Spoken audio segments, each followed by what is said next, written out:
Voilà, deuxième partie de notre émission avec la presse quotidienne régionale, les télés locales de France et le réseau Via Télévision, les Indes radios, 130 radios territoriales et TV5 Monde qui sont également nos partenaires. Et l'invité politique ce matin, en direct sur le plateau, c'est Christian Jacob, c'est le président du groupe LR à l'Assemblée nationale. Merci d'être avec nous ce matin. Merci. Pour vous interroger à mes côtés, Oriane Mancini, de Public Sénat, spécialiste politique. Bonjour. Bonjour Oriane, et Christelle Bertrand, du groupe La Dépêche. Merci Christelle d'être là. Votre interview Christian Jacob sera retransmise en vidéo sur les sites internet de la presse quotidienne régionale à partir de 10h ce matin. Est-ce que vous auriez voulu faire cette réforme des fonctionnaires ? La campagne de François Fillon, on s'en rappelle, avait aussi buté là-dessus. Est-ce que vous soutenez le principe, le gouvernement, sur cette réforme des fonctionnaires? La nécessité de faire une réforme de la fonction publique, oui. C'est ça parce qu'elle est en Conseil des ministres aujourd'hui. Oui, bien sûr. Simplement, on n'a pas, à ce stade, pas vu le texte. Il y a plusieurs sujets qui se posent sur la fonction publique. Bien évidemment, il y a un débat sur le nombre de fonctionnaires. Il y a un sujet sur la mobilité de ces fonctionnaires, le temps de travail, sur leur déroulement de carrière.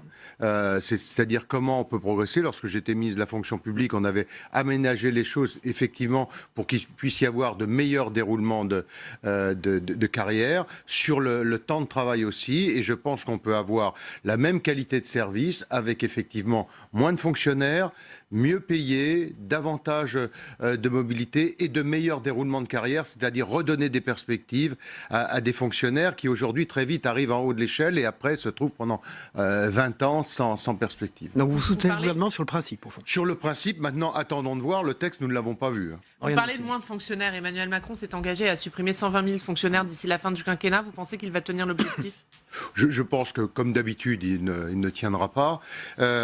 Mais attendons de voir le texte. Moi, je pense qu'il y a des sujets assez simples. C'est-à-dire que on voit bien que dans un certain nombre de cas, si je prends l'exemple de la territoriale, j'ai été maire pendant de nombreuses années.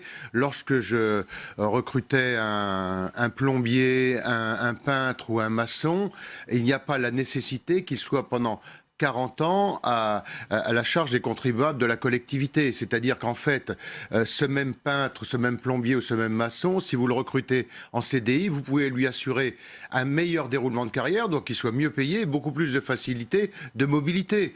Vous êtes pour le recours contractuel dans la fonction publique. Ce qui fait que quand on regroupe des collectivités, ça peut permettre de faire des restructurations, des économies, d'ouvrir, d'aller sur d'autres services publics. Or aujourd'hui, on est un peu corseté.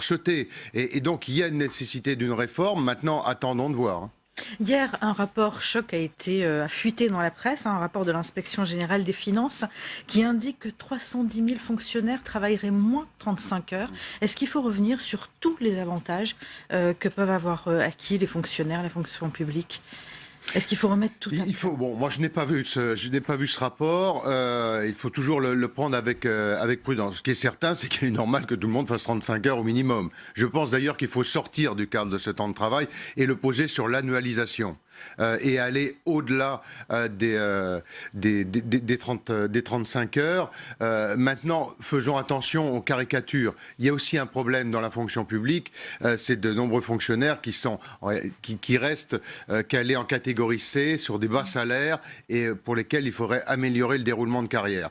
Ceci étant, il n'est pas normal d'être payé 35 heures et de ne pas travailler 35 heures. Si c'est le cas, c'est une évidence. Quand vous dites aller au-delà de 35 heures, vous voulez dire quoi ? Travailler plus que 35 heures ? Oui, je pense qu'il faut, de la même façon que dans le privé, en étant payé en fonction des heures que l'on fait. Nous avons souhaité travailler sur l'annualisation, c'est-à-dire permettre, si on veut réduire le nombre d'agents dans la fonction publique, il faut permettre à ceux qui restent ou qui le sont de pouvoir gagner davantage. Vous savez, c'est la règle du travailler plus pour gagner plus. Un mot juste sur un autre débat qui a agité la classe politique la semaine dernière, le recul de l'âge de départ à la retraite au-delà de 62 ans. C'est ce que demande une partie de votre camp, Éric Woerth. Bruno Retailleau, vous aussi ? D'abord, on est dans une hérésie avec un président de la République qui a fait toute sa campagne en disant jamais on ne touchera à l'âge légal de la retraite. Jean-Paul Delevoye qui passe son temps tous les jours à parler, à rencontrer tout un tas de gens, à dire un de vos anciens amis. Voilà, à dire la même chose. Oui, enfin la réalité, il a changé beaucoup d'amitié, Jean-Paul Delevoye, au cours des années. La réalité, c'est que cet âge était censé être l'âge pivot, on n'y touchait pas. Or, on voit bien que c'est compliqué. C'est compliqué tout simplement parce que les retraites, c'est équation à 3 entrées. C'est-à-dire soit vous baissez les pensions des retraités, ce que M. Macron a fait avec un matraquage fiscal sans précédent sur les retraités. Je crois que ça ne s'est jamais vu sous la Ve République sans prendre de manière aussi frontale aux retraités que ce qui a été fait, soit vous plombez la compétitivité des entreprises en augmentant le niveau de cotisation, soit vous allongez la durée. Et M. Macron a passé son temps à expliquer jamais on ne touchera la durée. Et maintenant on nous dit on ne touche pas à l'âge légal, mais en fait vous ne toucherez pas vraiment votre retraite totalement si on reste sur l'âge légal de 62 ans. Donc ça veut dire qu'il le décale sans le dire clairement, c'est ça ? Voilà, bien évidemment. Christian Jacob, vous avez demandé une commission d'enquête à l'Assemblée nationale concernant les violences qui ont eu lieu notamment sur les Champs-Élysées samedi dernier. Vous n'avez pas obtenu satisfaction. Comment l'expliquez-vous ? Moi, je trouve que tout ce qui s'est passé, notamment les violences du 16 mars, c'est à cela que je faisais référence, et il s'est passé des choses très graves. Il y a eu une défaillance au plus haut niveau de l'État. Défaillance du Premier ministre, défaillance du ministre de l'Intérieur. L'Assemblée doit exercer son pouvoir de contrôle. Et je l'ai dit, moi je demande cette commission d'enquête, et je ne demande pas que ce soit les Républicains qui la président. J'ai même dit au président de l'Assemblée nationale qu'il pouvait la présider, qu'En Marche pouvait la présider. Nous, ça ne nous posait pas de problème. Mais l'Assemblée doit exercer son pouvoir de contrôle. L'Assemblée nationale a été humiliée au moment de l'affaire Benalla, avec cette commission d'enquête qui a été étouffée par l'Élysée, où on a sommé la commission des lois de l'Assemblée de ne rien faire, de ne rien dire. Moi, je l'ai vécu comme une humiliation de l'Assemblée. Et à nouveau, après des actes aussi graves, après une telle défaillance au plus haut niveau de l'État, ça n'est pas tous les jours qu'on limoge en quelques heures un préfet de police, des hauts fonctionnaires de la police qui sont également limogés, et circuler, il n'y a rien à voir. Mais l'Assemblée sert à quoi ? Ça ferait pas double emploi avec la commission d'enquête du Sénat ? Non, parce qu'on est sur des choses complètement différentes. Là, on n'est plus sur l'affaire Benalla, on est sur le 16 mars, sur les violences qui se sont déroulées le 16 mars. Voilà. Et il y a eu visiblement défaillance. D'ailleurs, ça a été reconnu. C'était compliqué d'ailleurs qu'il fasse autrement. Reconnu par le Premier ministre et par le ministre de l'Intérieur. Il y a eu défaillance au plus haut niveau de l'État. Qu'on sache comment s'est déroulée la chaîne de commandement. Qu'est-ce qui s'est passé pour en arriver là ?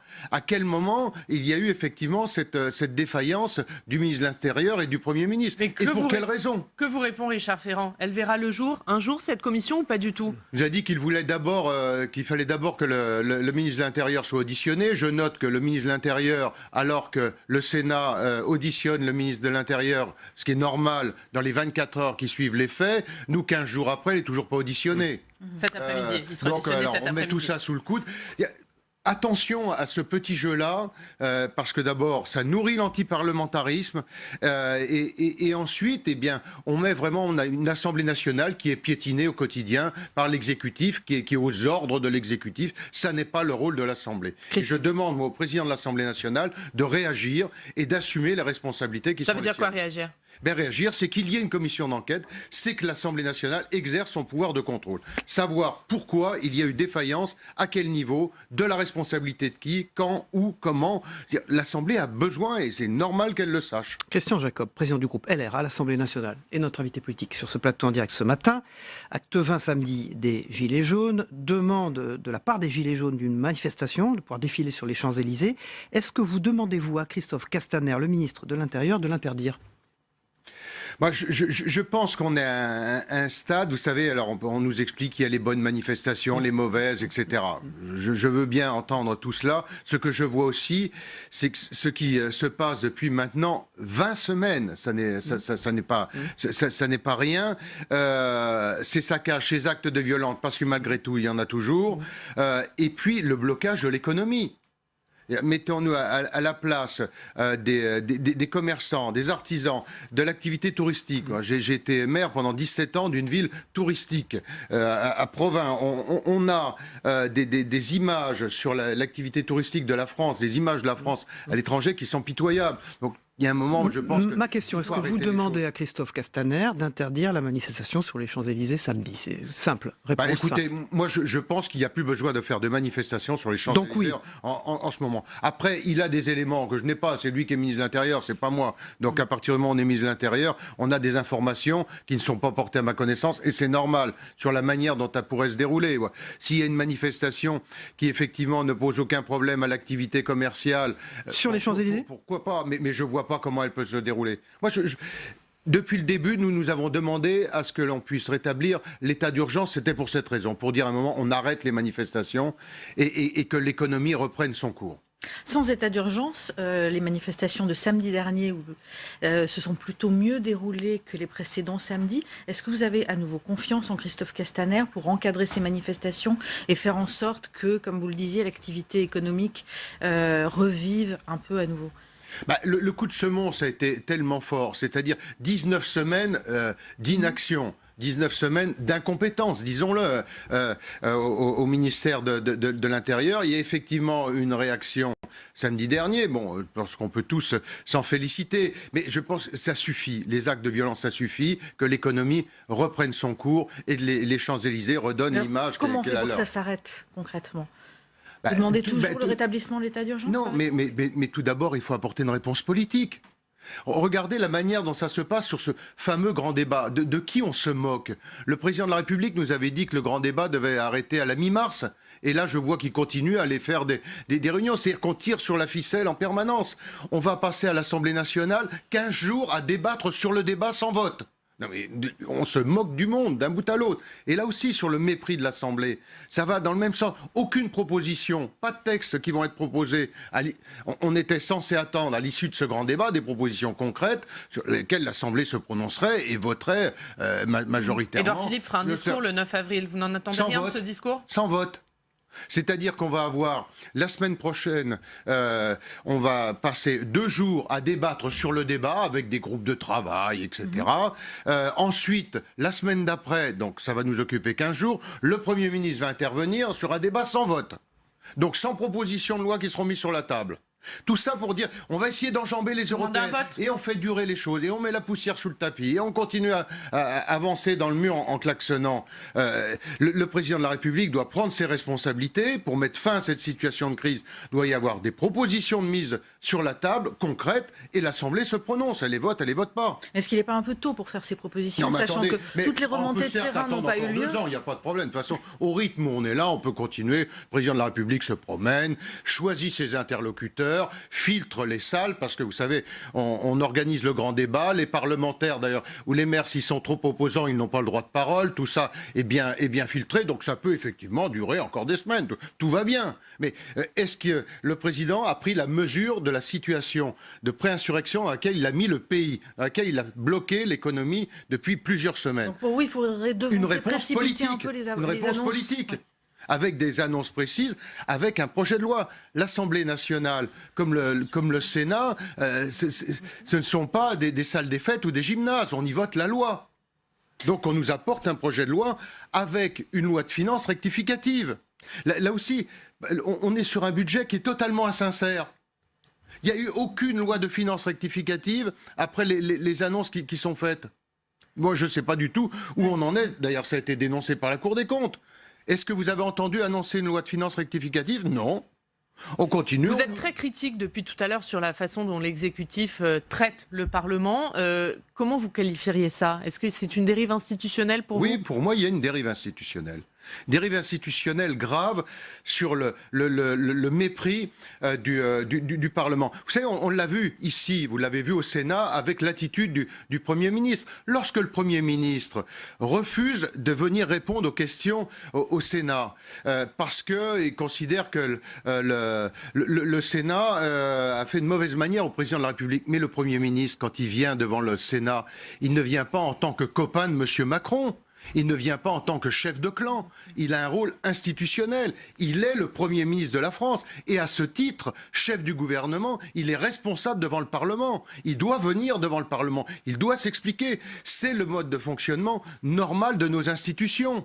De la même façon que le président de l'Assemblée nationale, lorsqu'il refuse d'aller avec le président du Sénat intervenir devant des élèves de Sciences Po, ils y vont tous les deux en tant que président des deux chambres, de la Chambre haute et de la Chambre basse.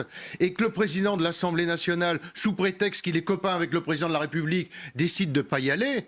Mais il ne défend pas assez le Parlement, Richard Ferrand. Mais non seulement il ne défend pas assez, mais on assiste de la part du Premier ministre, du président de l'Assemblée et des ministres d'une manière générale à une vraie dérive institutionnelle. Refuser la commission d'enquête au moment de l'affaire Benalla à l'Assemblée nationale. Refuser une commission d'enquête après le limogeage d'un préfet de police et des hauts fonctionnaires. Refuser de mettre sur la table des propositions concrètes de réponse à la situation de crise. D'avoir un Premier ministre qui refuse d'aller répondre aux questions devant le Sénat. C'est une vraie dérive institutionnelle. Mais pourquoi tout ça ?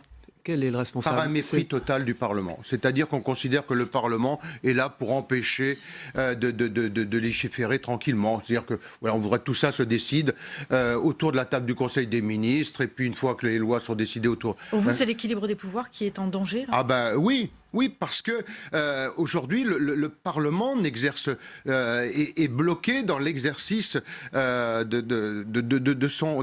sa capacité à pouvoir faire bouger. Je veux dire, ne pas exercer le pouvoir de contrôle, c'est un pouvoir qui est important. Et je reviens sur cette affaire du limogeage. Le limogeage d'un préfet de police, c'est pas tous les jours qu'il y en a un. Une telle dérive des manifestations, c'est pas tous les jours. Moi, je ne demande pas à ce que ce soit les Républicains qui verrouillent cette commission d'enquête. J'ai dit au président de l'Assemblée, mais présidez-la.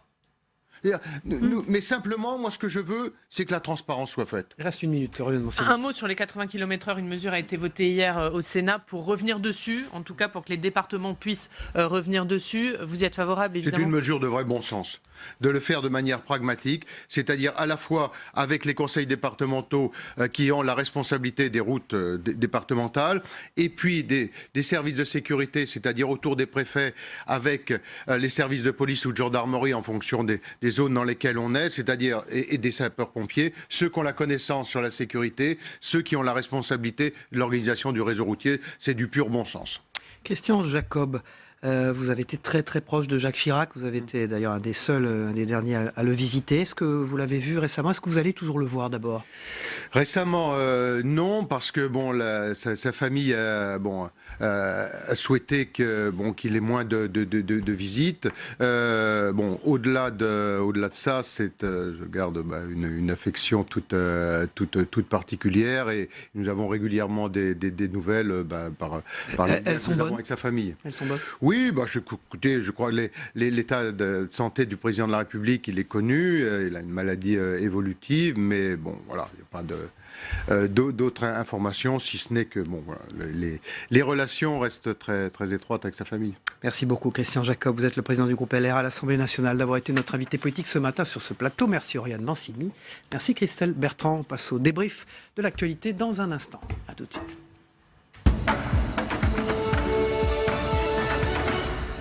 Voilà, Christian Jacob quitte ce plateau et font leurs entrées pour la deuxième partie de cette émission. On ne vous met pas dehors, Monsieur le Président. Merci. Christian Jacob quitte ce plateau, c'est en direct, vous l'avez vu. Samuel Ribaud de l'ALP, l'agence locale de presse qui travaille pour la presse quotidienne régionale, et Thierry Dupont de l'Express. Messieurs, la droite aurait pu faire cette réforme des fonctionnaires. Vous avez entendu Christian Jacob. Il soutient le gouvernement sur le principe de la loi. Il attend de voir ce qu'il y aura dans les détails. Or, le diable se cache toujours dans les détails. Thierry Dupont. Alors tout d'abord, je voudrais rectifier, parce que tout à l'heure, je n'ai pas donné le bon chiffre, c'est 120 000 fonctionnaires qui devaient être supprimés sur la durée du quinquennat. Et donc, la réforme de la fonction publique s'inscrit. Il ne s'agit pas de supprimer là, mais elle doit permettre de fluidifier les... Oui, Christian Jacob, c'est un ancien ministre de la fonction publique. Et donc il a bien conscience, et il a insisté sur plusieurs choses. C'est la difficulté aussi des agents de l'État à avoir une carrière satisfaisante à tous les niveaux. Et c'est vrai qu'il y a une bonne partie des agents de la catégorie C, donc la plus basse, qui sont parfois... un peu bloqués dans leur évolution de carrière, et la réforme, elle devra aussi répondre à ces impératifs. Et lorsqu'on parle de mobilité accrue, cela doit aussi permettre de sortir des gens qui sont un peu dans des impasses. Et j'ai trouvé qu'il était assez prudent là-dessus. C'est pas Christian Jacob, c'est pas un libéral pur sucre, c'est pas quelqu'un qui veut absolument, il faut couper tous les. Et puis il a été ministre. Voilà, donc il connaît les contradictions et les paradoxes de ce secteur. Samuel Ribaud.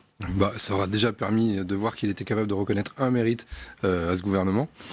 Puisqu'effectivement, sur la philosophie de la réforme, il a été plutôt, non pas enthousiaste, mais il a partagé ce qui était présenté. Après, effectivement, le détail, on le verra lors de la discussion. Et je pense que les positions, pour le coup, du groupe LR seront probablement différentes. Elles le sont déjà, parce que si on parle du parti, par exemple, le parti propose, pour faire 20 milliards d'économies de suite, propose par exemple de passer tous les fonctionnaires de 35 à 39 heures.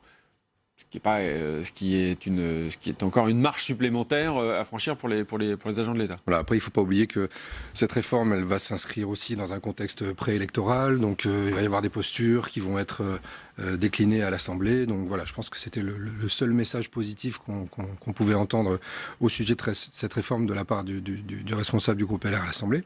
Mais tous les politiques vont être obligés de se pencher sur ce dossier. Parce que le mouvement des Gilets jaunes, on en parlait tout à l'heure, il a aussi révélé quand même des fractures entre le privé et le public, entre ceux qui travaillent, ceux qui ne travaillent pas, ceux qui sont censés travailler. Voilà, c'est quelque chose qu'il va falloir attaquer de front. Et puis, les fonctionnaires, effectivement, dont les évolutions de carrière sont limitées, ce sont des gens qui n'ont pas un pouvoir d'achat monstrueux. C'est un vrai problème. Les contractuels dans la fonction publique, c'est un vrai problème. Or là, on propose dans cette réforme des contrats de projet qui sont donc des contrats limités dans le temps, ce qui veut dire qu'aujourd'hui, vous allez pouvoir intégrer la fonction publique sans en avoir les avantages. On va limiter également le statut à vie du fonctionnaire. Donc tout ça, ce sont des changements profonds. Et on peut comprendre que le débat suscite à la fois une adhésion dans la nécessité de réformer et puis beaucoup de craintes par rapport aux conséquences que ça peut avoir. Alors, Christian Jacob était notre invité tout à l'heure, le président du groupe LR à l'Assemblée nationale.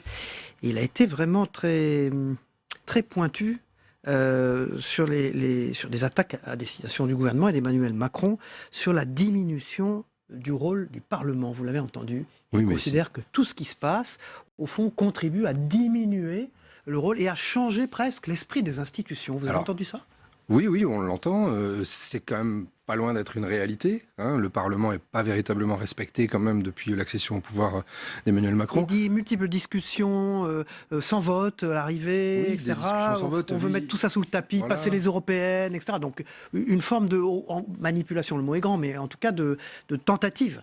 De le faire. Bon, après, il faut quand même toujours rappeler que quand on est dans l'opposition, on a tendance à dire que le Parlement est noyauté, qu'on ne peut plus rien faire, que c'est un scandale et qu'il y a un problème institutionnel. On va opiner du chef. Oui, mais c'est classique. C'est une figure assez classique du discours politique. La dernière grande évolution sur le rapport entre majorité et opposition au Parlement, c'était Nicolas Sarkozy en confiant, par exemple, la présidence de la Commission des finances à un membre de l'opposition. Depuis, c'est vrai que lorsqu'on a une majorité pléthorique, on a tendance à écraser son opposition. C'est les fameux godillots. Après, il a parlé d'une humiliation, qu'il avait vécu comme une humiliation l'échec de la commission d'enquête sur l'affaire Benalla. Bon, il faut quand même rappeler... En mettant d'ailleurs ce qui s'est passé en parallèle au Sénat. Voilà, il faut quand même rappeler qu'il y a un député qui s'appelle Guillaume Larrivé, qui fait partie des Républicains et qui a pas mal contribué au sabordage de la commission d'enquête. Je dis ça pour remettre un petit peu les choses en perspective. Mais le problème du rôle que l'on veut bien accorder à la représentation nationale, il n'est pas nouveau, mais il est peut-être de plus en plus aigu. Surtout à une époque où on parle de réformer peut-être justement les institutions et réduire le nombre de parlementaires, où on parle de la proportionnelle. Tout ça, ce sont des mesures qui visent à permettre une meilleure représentation de la diversité des opinions politiques, mais si le Parlement fonctionne comme il fonctionne depuis un certain nombre de mandatures, ça ne résoudra pas grand-chose. Donc il a raison de s'insurger. Encore une fois, je le rappelle, auparavant, c'était ses petits camarades qui s'insurgeaient et lui, ça ne lui posait pas de problème, mais ça, c'est la vie politique. Thierry Dupont ? Non, mais on a bien vu là, avec ce qui s'est passé au Sénat et la décision du bureau du Sénat de renvoyer 3 proches collaborateurs de transmettre à la justice le dossier de 3 proches collaborateurs d'Emmanuel Macron, qu'il y avait là un vrai poids. Parce que le Sénat est à droite et parce que et que ça crée tout de suite une tension très vive avec l'exécutif. à l'Assemblée, c'est vrai que l'Assemblée étant dominée par la majorité, il n'y a pas ça. Et je pense qu'il a raison sur on aurait pu avoir une commission d'enquête sur les événements du 16 mars. Christian Jacob est tout à fait légitime à faire cette demande. Je voudrais qu'on termine avec l'Algérie, avec ce qui s'y passe. Le président Bouteflika en très grande difficulté puisque le patron de l'armée, le chef d'état-major, veut actionner une des possibilités constitutionnelles pour montrer qu'il est empêché d'exercer le pouvoir en réalité. Samuel Ribaud, qu'est-ce qui se passe là? C'est quoi? C'est un successeur que l'armée désignerait qui viendrait prendre la suite de Bouteflika pour maintenir, comme on le dit, le régime entre les mains des mêmes gens? C'est quoi? Qu'est-ce qui peut se passer? Je n'ai évidemment aucune info exclusive à ce sujet, mais on voit bien qu'il y a une fuite en avant, on voit bien qu'il y a une improvisation. Comment imaginer que tout d'un coup, sous la pression de la rue, l'état de santé de Bouteflika soit dégradé au point qu'il soit dans l'incapacité de gouverner? Il semblerait que ça fasse quand même un sacré moment qu'il est dans l'incapacité de gouverner. C'est un secret de polichinelle. Ce qui est plus inquiétant, très diminué, bien sûr. Avec d'ailleurs le patron de l'armée. Ce qui est plus inquiétant, ce sont les précédents finalement dans le Maghreb et le monde arabe de révolution, ou en tout cas d'expression populaire, qui se sont bien passés au début, qui ont eu un accueil favorable dans la communauté internationale, qui ont ouvert des perspectives et des espoirs pour les populations et qui se sont terminés très très mal. Or, au pouvoir, il y a aujourd'hui un clan et l'armée en Algérie. Donc jusqu'à quand est-ce qu'ils vont essayer de ne pas réagir violemment? Ça, c'est la vraie question. 30 secondes. L'armée voit bien que le peuple ne se satisfera pas d'un simple changement de personnage, en fait, de représentants, pour pas dire des mots plus sévères, et donc c'est tout le système qui peut se dégrader. Et donc l'armée, elle, se pose en forteresse du peuple, comme a dit le chef d'état-major.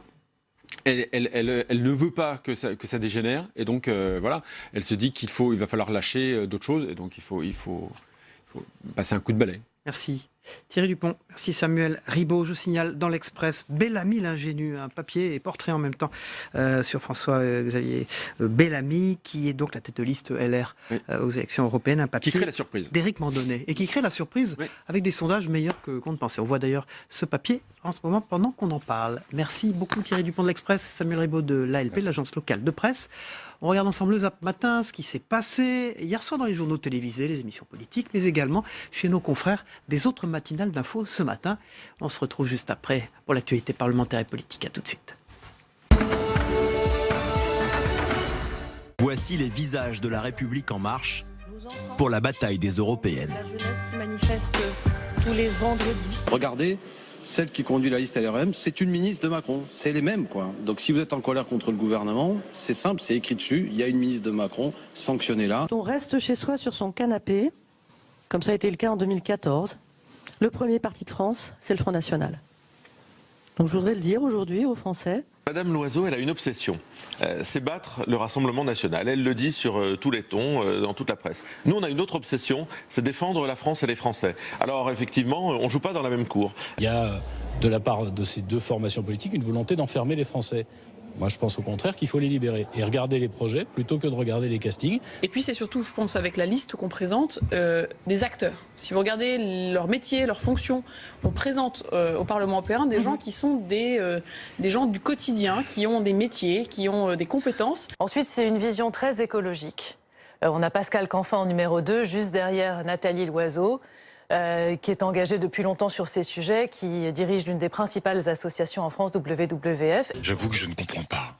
Ça m'attriste. Il y a quelques mois, il était sur votre antenne, en train de dire à quel point il ne pouvait pas rejoindre le gouvernement d'Emmanuel Macron parce qu'il renonçait sur les grands dossiers de l'écologie, le climat, les pesticides, la pollution de l'air. Et là, il rejoint une liste qui va être effectivement une liste en même temps. Il dit aujourd'hui avoir obtenu des assurances. Lesquelles? Les mêmes que celles qui avaient été données à Nicolas Hulot?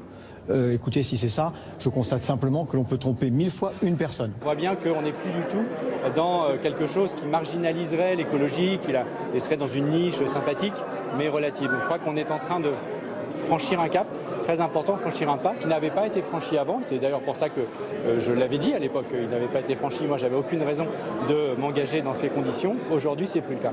C'est les journalistes qui nous ont demandé justement de faire élever pour prendre une meilleure photo. Le banc, il n'était pas fait pour ça. Et il y a eu un petit incident, mais rien de grave. Quelle est la perspective ou la performance dont vous rêvez pour cette liste ? On va avoir un objectif très clair, c'est d'être premier. Nous sommes le seul pays d'Europe qui veut sortir du glyphosate en 3 ans. Et nous voulons que à la fin de la période de 5 ans au niveau européen, nous puissions en sortir définitivement dans toute l'Europe. Eh bien, on sera plus fort avec des gens comme Pascal Canfin ou Pascal Durand qui se battent depuis des années là-dessus et un responsable d'agriculteur qui pourra dire, voilà, moi avec mon expérience d'agriculteur, de syndicaliste agricole, je dis voilà comment on peut faire. Voilà, le Zap Matin de Christophe Combarieux qu'on retrouvera en fin d'émission. Dans un instant, c'est Territoire Sénat. On s'y retrouve.